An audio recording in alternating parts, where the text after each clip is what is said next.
Beach FM, locals talking to locals. The Chief Fire Officer, Sarah Sundgren, just to see how things are going. Good morning, Sarah. Good morning, Nigel. Now, can you hear me okay? I've never had a woman tell me I talk quietly.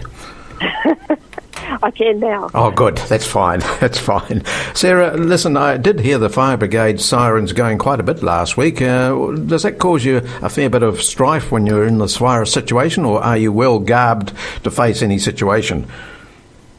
Well, things have changed significantly over the last couple of weeks with regards to how we are responding to calls. I think the most important thing for us is that we protect not only ourselves but our communities as well. And by doing that, we need to ensure that our bubbles are kept safe, so to speak. So what we have done at the station is we've put in a number of measures to try and protect our members and the community at large by reducing the number of people that are responding to the station. Normally, under normal situation, we would have members respond to the station when the fire siren goes, but currently what we're using is a roster system. And so only the members for that appliance or the truck that is being responded are responding to the station. So we're keeping the numbers to a minimum that way. Right, because they come in from all directions when the fire sirens go off, don't they? So how many would you have on that roster, Sarah? So currently what we've got 10 on the roster. So that allows for 4 firefighters in the first truck and 4 in the second truck. And then we have a van, which is a operational support van, and that has 2 members respond in it.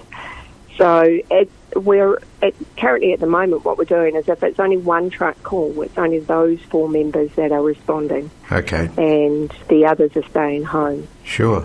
So I suppose there's some sort of risk. Those firefighters have got to go back home again to their families, etc. So it's a little bit of a dicey situation, but you've got to be out there to service the safety of the community. So the sirens I heard last week, were they to fires, or there wouldn't be car accidents, would it, at this stage of the virus lockdown? No car accidents. We did have a couple of calls to rest homes and also to outdoor fires or rubbish fires, which is always a wee bit disappointing that we're getting called to, attend them when there was a bit of a restriction, so to speak, on outdoor fires and outdoor activities. Sure. So I think the biggest thing is that we want to protect our guys and make sure that they're safe. And every time they go out, they're exposing their bubble, so to speak. That's right.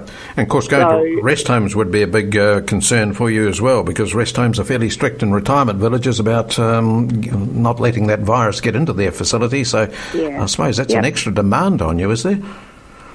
There's certainly more layers of requirements for us to go into these rest homes, and some of them I've heard have actually been taking temperatures before you go in, because you could imagine if the virus did get into the rest home, there could be some very sick people in amongst that, and we don't want that to happen at all. That's right. But all our guys that are responding are fit and healthy. Good. And they have their own bubbles that they protect fiercely. So, I think overall we're doing a fairly good job of continuing to respond and keep our community safe.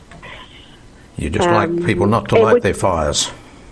Sorry? We'd just like to let people know not to light their backyard fires and get them out of control, which will cause you to go out and put them out, sort of thing.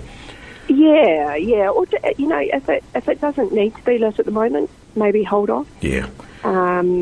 We've also got a lot of personal protective equipment that we're using, so gloves and goggles, because obviously we also assist ambulance as required when it comes to some medical calls. So we need to ensure that our members have the required PPE. we've changed how we do training, Nigel. We're actually doing it on Microsoft Teams. Yes. We've got some online learning packages. So instead of training on a Tuesday night up at the station, we're doing training via this Teams app, and that's working really well. Oh, great. Completely different way of doing things, but sure. I think we're all learning new things as we go along. Yes, yep.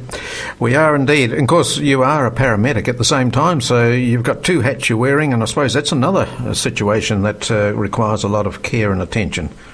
Oh, absolutely. And one thing during this pandemic is that I'm not actually responding to fire calls. Because as you can imagine, my risk of if I was to pick up the virus during my day job, which is very unlikely, but if I was, then I could potentially contaminate the fire station as well. Yes. And the fire guys. So at this stage, they're being looked after very well.